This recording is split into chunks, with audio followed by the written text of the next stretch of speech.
Muita paz a todos, que nós sejamos assistidos pelos propósitos do Cristo, nesse momento em que nós estamos fazendo o estudo do Evangelho segundo o Espiritismo. É interessante que o capítulo de hoje, o capítulo 22, é o mais curto do Evangelho, e o maior, o mais comprido, seria o capítulo 5, Bem-aventurados os aflitos. E esse capítulo de hoje, ele trata, o título dele é Não separeis o que Deus juntou. A parte que nos toca é indissolubilidade do casamento. O outro tópico que trata disso é o divórcio, que estará o outro irmão nosso que estará falar amanhã. Vocês vão me permitir ler, porque, embora seja o mais curto, mas é um tema realmente que nos chama muita atenção. É importante que nós estejamos atentos, porque praticamente quase todos nós aqui tivemos, ou somos casados, ou já fomos casados, ou pelo menos pretendemos nos casar, não é? Diz o seguinte, em Mateus, capítulo 19, versículo de 3 a 9. Os fariseus vieram também a ele para tentá-lo, dizendo-lhe: é permitido a um homem devolver sua mulher por qualquer causa que seja?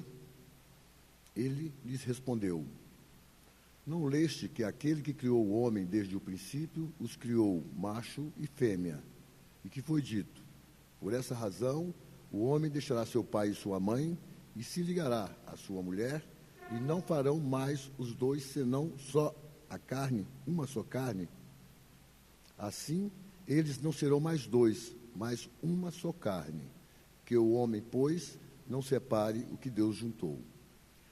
Mas por que, pois disseram-lhe, Moisés ordenou que se desse à mulher uma carta de separação e que fosse devolvida? Ele lhes respondeu: foi por causa da natureza do vosso coração que Moisés vos permitiu devolver vossas mulheres. Mas isso não foi desde o princípio. Também vos declaro que todo aquele que devolve sua mulher, se não for em caso de adultério, e esposar outra, comete adultério. E que aquele que esposa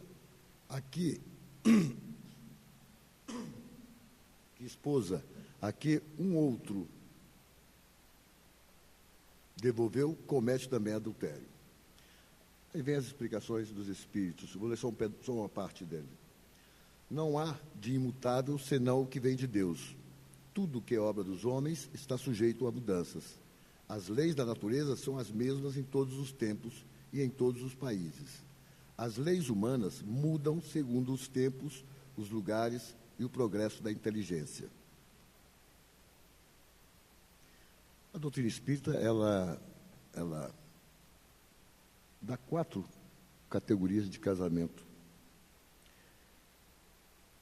Um dos casamentos é o provacionais, que é 99,9% são casamentos provacionais. Por que são provacionais?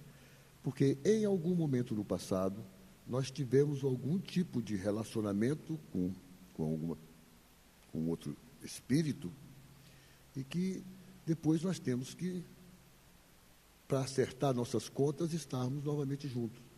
Então, praticamente, quase todos os casamentos que existem hoje na Terra são provacionais. É por isso que os casamentos, para vocês terem uma ideia, entre 2004 e 2005, 70% dos casamentos no Brasil não completavam 10 anos. Então, é muita coisa, né? 70% desses casamentos. Os outros casamentos que nós temos são chamados os casamentos acidentais. Eu vou para um carnaval qualquer desse da vida, eu vou para uma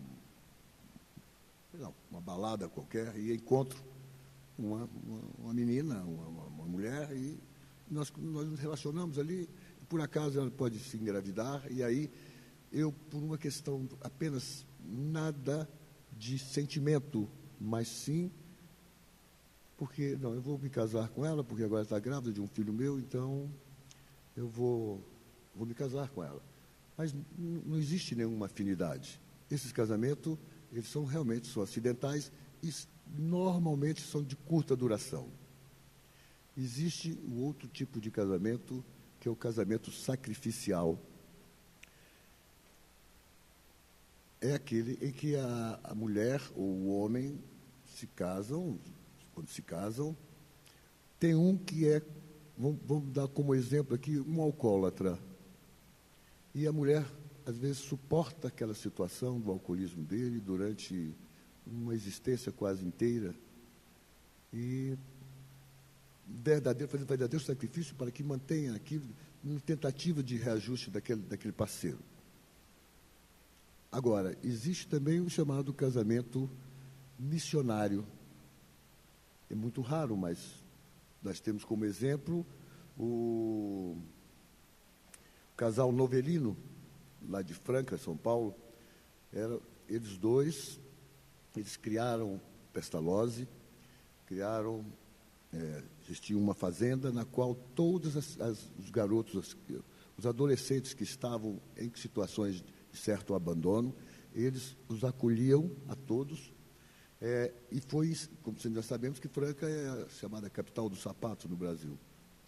E eles ensinavam a todos esses garotos que eles recebiam, aqueles que tinham vontade de aprender para ser sapateiro, eles ensinavam como fazer sapato.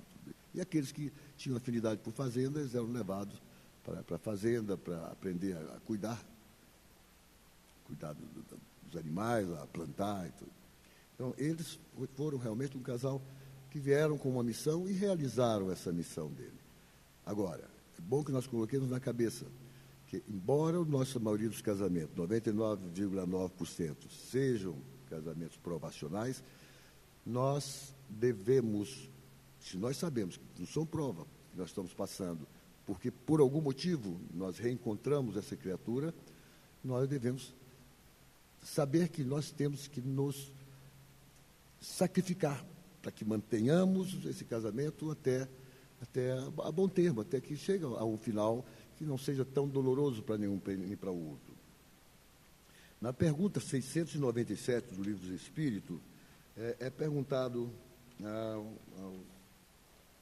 Kardec pergunta aos espíritos: a indissolubilidade absoluta do casamento está na lei natural ou somente na lei humana?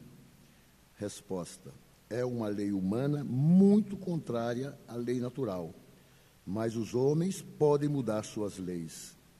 Só as da natureza são imutáveis.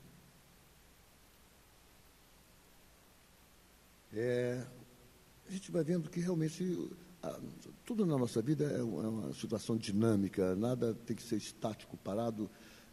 Se nós lembrarmos no período dos homens da caverna, quando eles começaram a se juntar em sociedade, começaram a ter afinidade do homem pela mulher, e aí começaram a formar a família, o que mostra um processo evolutivo do ser humano.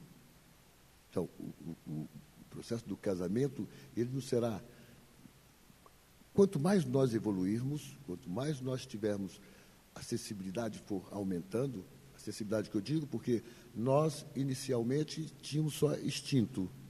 Depois, nós passamos a ter sensação. Hoje, nós temos sentimento. Agora, o sentimento mais nobre que nós podemos ter é realmente o amor. Aquela união que é embasada, calcada no amor, essa é indissolúvel. Porém, a maioria, grande parte dos casamentos, na verdade, é que nós ainda não temos a condição, não sabemos ainda realmente amar. Porque para nós amarmos alguém, é preciso que nós tenhamos amor. É preciso que nós amemos primeiro a nós mesmos. Para nós amarmos a nós temos que aprender que nós devemos respeitar ao próximo. Esses dias eu disse aqui que um espírito chamou a atenção dizendo assim: nós ainda não temos condições de amar, mas temos condições, E isso depende da nossa vontade, que é respeitar. Então, isso nós podemos fazer. E se nós respeitamos realmente aquele que convive conosco, nós, no processo do respeito, ele cabe em todos os sentidos. Hoje nós vemos as pessoas acabarem com um casamento por motivos bastante banais. Olha, eu não aguento mais a minha mulher, que eu chego lá, ela pega a pasta de dente, como eu aperto aquilo no final dela mesmo, não, ela aperta a pasta de dente no meio. Quer dizer, aí aquilo vai irritando. Então, parece que as pessoas buscam uma forma para justificar uma separação. Não estava dando certo mais, compatibilidade de gênio. Na verdade, não é isso. É a falta de um amor. Aquele casamento não foi calcado no amor. E se ele não foi assim, obviamente, ele não tem uma durabilidade.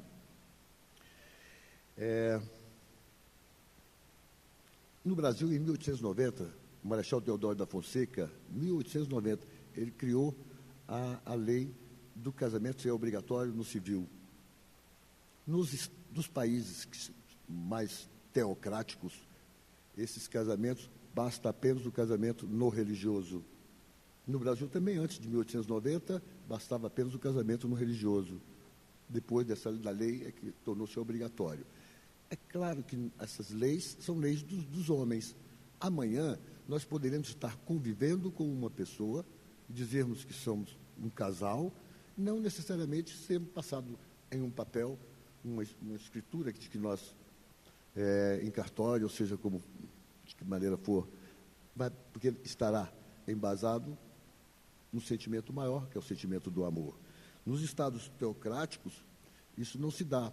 A gente vê, por exemplo, os islâmicos, eles, a gente tem visto, aí a gente vem pensando assim, como pode o homem ainda estar tão... Eles casam com meninas de 11 anos, 10 anos, 12 anos, 10 anos. Veja bem, e isso é comum lá. E pior que os pais é que dá a filha para esse casamento.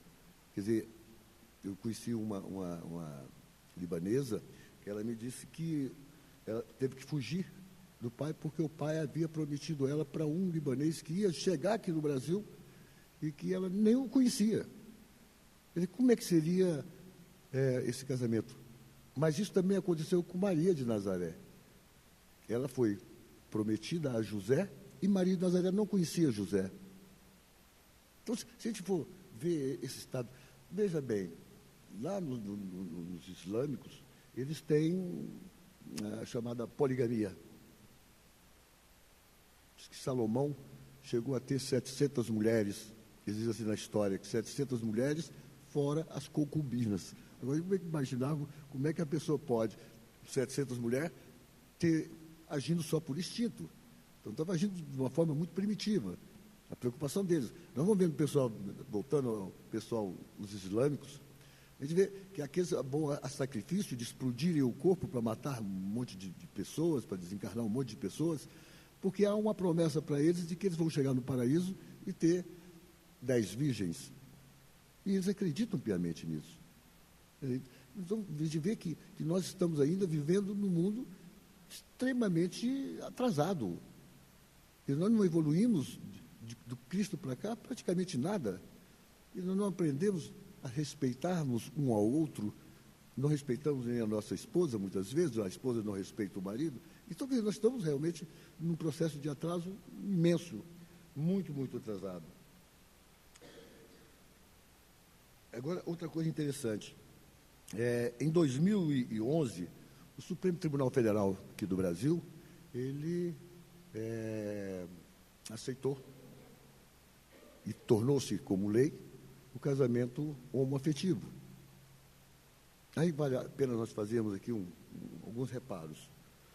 O Dr. Inácio Ferreira, num dos livros dele, num comentário dele, ele fez um comentário não defendendo o homossexualismo, mas ele dizendo que isso nós vamos entender um dia que isso é uma situação normal, porque o espíritos superiores é que não tem sexo, mas os espíritos como nós ainda continuamos tendo sexo, tendo homem e mulher.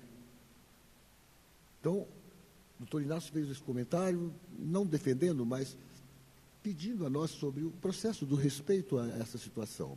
E aí, muitos outros, aí já encarnados, fizeram comentários na internet de que o doutor Inácio estava defendendo o problema do homossexualismo. Aí o doutor Inácio respondeu que ele não estava defendendo o homossexualismo, não, mas entre um homossexual e um pedófilo, qual seria pior? Então, é uma grande verdade. Então, a questão, se nós lembrarmos que o processo do homossexual, nós temos várias vezes, várias encarnações como mulher. Aí eu chego lá em cima, quando eu vou programar uma reencarnação, eu falo, eu falei como mulher, vocês me dão a chance de eu ir agora como homem, talvez como homem eu... Mas só que eu estou impregnado com as encarnações passadas todas como uma mulher. Então eu venho em condições realmente mais femininas, porque é o que eu... As encarnações mais recentes minhas foram como mulher. Então, é uma das situações, Leis, que na programação de nossas reencarnações, eles nos orientam a nós não fazermos esse tipo de mudança tão bruscamente, porque nós vamos falir. Existe um livro chamado Loucura e Obsessão. Esse livro é interessante porque os espíritas mais ortodoxos, eles não aceitam muito quando fala-se, por exemplo, olha, eu tenho um preto velho, tenho um caboclo aqui, tem isso. Tem muita gente que não aceita ainda dentro da doutrina espírita. Bom, paciência. Mas esse livro, Loucura e Obsessão, todo o histórico dele é passado dentro de um terreiro de Umbanda.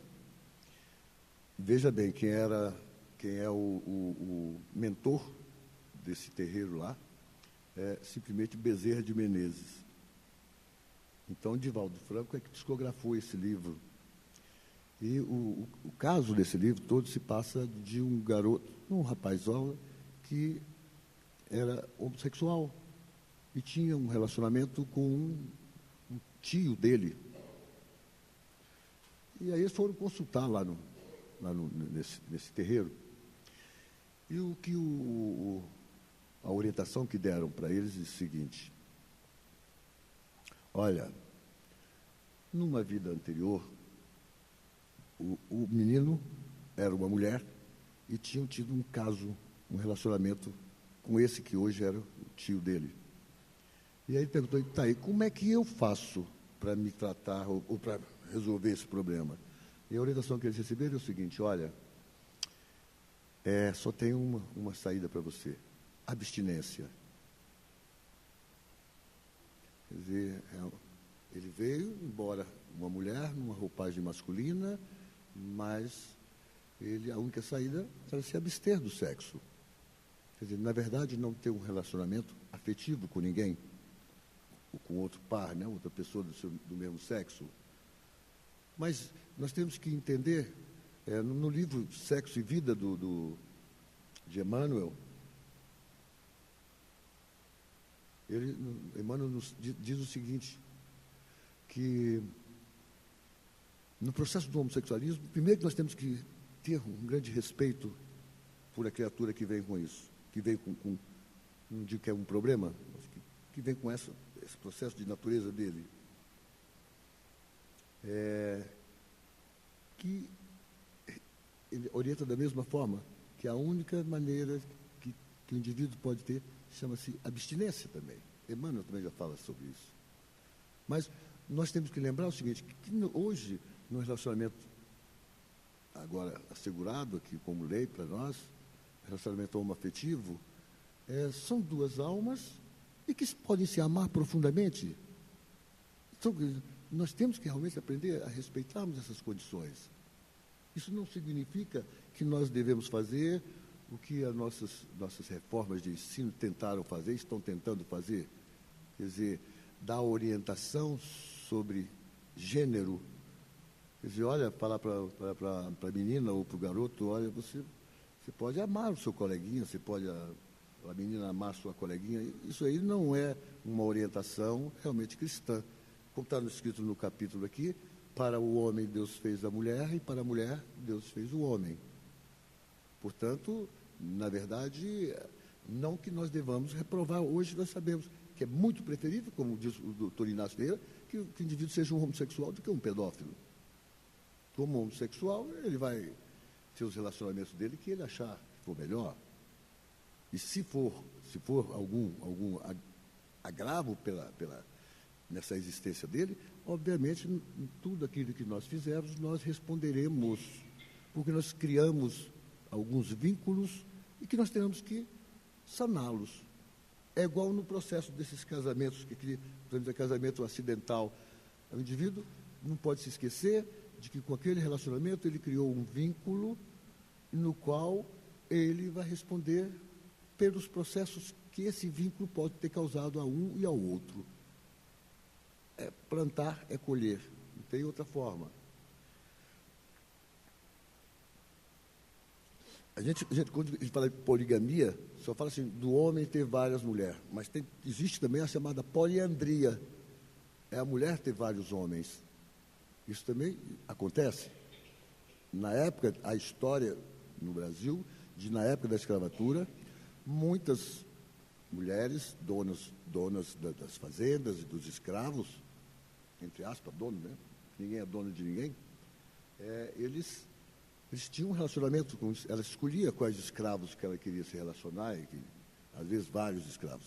Então existe também a chamada poliandria, que é quando uma mulher tem vários parceiros, vários relacionamentos, ou como tinha Salomão aí, várias mulheres.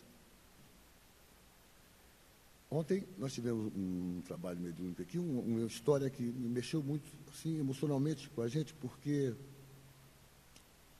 a gente vai falar, ora, se um relacionamento ele está em grandes riscos, em grandes problemas, quer dizer, o nosso relacionamento, eu estou ferindo muito mais aquela pessoa com quem eu me relaciono, do que realmente auxiliando ela na sua caminhada. Se isso vai se agravar, às vezes muito mais, é óbvio que ele nunca esteve embasado no amor, portanto, é melhor que haja separação mesmo.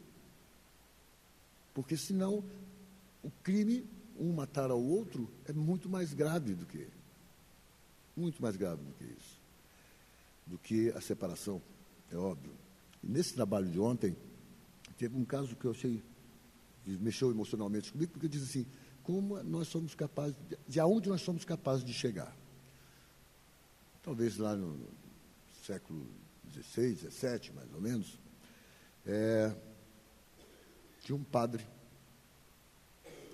que ele se apaixonou por uma moça, mas essa moça já era comprometida com outro rapaz. Aí esse padre deu um jeito de assassinar o rapaz que ela era prometida. E ele conseguiu, ela pegou, por ficar muito entristecida, ela resolveu ir para o convento. Esse padre trabalhou tanto que conseguiu transferir lá para o reduto dele. E ele veio a abusar dela. Ela suicidou. Ele, em seguida, cometeu o suicídio na esperança de reencontrá-la. E ele reencontrou, mas ele fez dela uma prisioneira. Isso, séculos como prisioneira. Quer dizer, só foi solucionado esse processo ontem.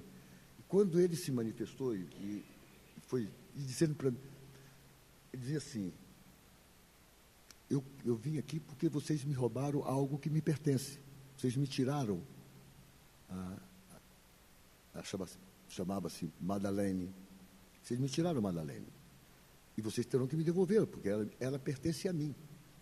Porque imaginemos o que é passar, sei lá, 4, 5, 6 séculos achando que as pessoas são posses nossas, que a minha esposa é minha posse. Ninguém é dono um do outro. Cada um de nós teremos que fazer a nossa caminhada por nós mesmos. O que nós devemos fazer é auxiliar os outros na sua caminhada. mas não sermos um empecilho para essas pessoas, para outra pessoa, com aquele que nós convivamos. Então, os casamentos são, às vezes, difíceis para nós, porque nós ainda não chegamos ao ponto de evolução, de sentimento realmente mais apurado, para que nós tenhamos alguém que conviva conosco, mas que seja realmente pelo sentimento maior, pelo amor. Não porque eu tenho uma posição razoável, ou porque eu tenho dinheiro, ou porque a mulher é bonita, fisicamente bonita. Então, não é por isso. Ele vai falar assim, como é... Esses dias eu me lembrei de um amigo meu que falou assim, olha, ele é espírita, dizendo assim, eu vou continuar o meu casamento, vou fazer tudo para ir até o final, para não ter que voltar com ela novamente. Quer dizer, muitos de nós, espíritas, eu vou levar o meu casamento a bom termo, para que eu não tenha realmente que voltar a ter um relacionamento. Não precisa ter um relacionamento de marido e mulher, mas pode voltar como filho, como filha, como... Nós, de alguma forma, nós teremos que resgatar o que nós criamos de problemas para nós. Nós temos que estar com a cabeça sempre pronta para entendermos o seguinte, que todos nós aqui estamos numa marcha evolutiva cujo a rapidez que ela pode ocorrer está na dependência de cada um de nós. Está na dependência de como nós quisermos caminharmos para que nós possamos evoluir cada vez mais rápido. Se eu quiser ficar estacionário, eu vou ficar. Mas um dia eu terei que recomeçar a minha caminhada da onde eu parei. Não tem outra forma. E não tem como nós fugirmos das nossas responsabilidades. Que seja agora ou que seja daqui a mais 1000 anos, mas aquilo que nós tivermos que saldar dos nossos débitos, nós teremos que saldar. É claro que nós podemos pagar as nossas dívidas de várias formas, mas são duas maneiras mais comuns que nós pagamos. Pagamos mais pela dor ou podemos pagar com o amor. Então, aquele que convive conosco, aquele que é indissolúvel realmente, é aquele que está calcado no amor. Os outros não são todos dissolúveis. E nós temos que lembrar, mesmo na doutrina espírita, diz que realmente amanhã vai ser abordado sobre o divórcio, que se há um risco iminente de ocorrer algo pior, é melhor que haja separação. É melhor que se separe do que eu cometa algo que agrave ainda mais o meu processo. Então, todos nós sabemos, olha, bom, para manter um casamento, desses casamentos que são provacionais, tem que haver renúncia, tem que haver muita paciência, tem que haver perdão. Não é unilateral, o processo é bilateral. Se nós quisermos chegar a um ponto melhor para nós, digo melhor para nós, em termos de que estaremos evoluindo juntos. Caso contrário, é recomeçar tudo de novo. Muita paz a todos. Vamos às nossas atividades, né?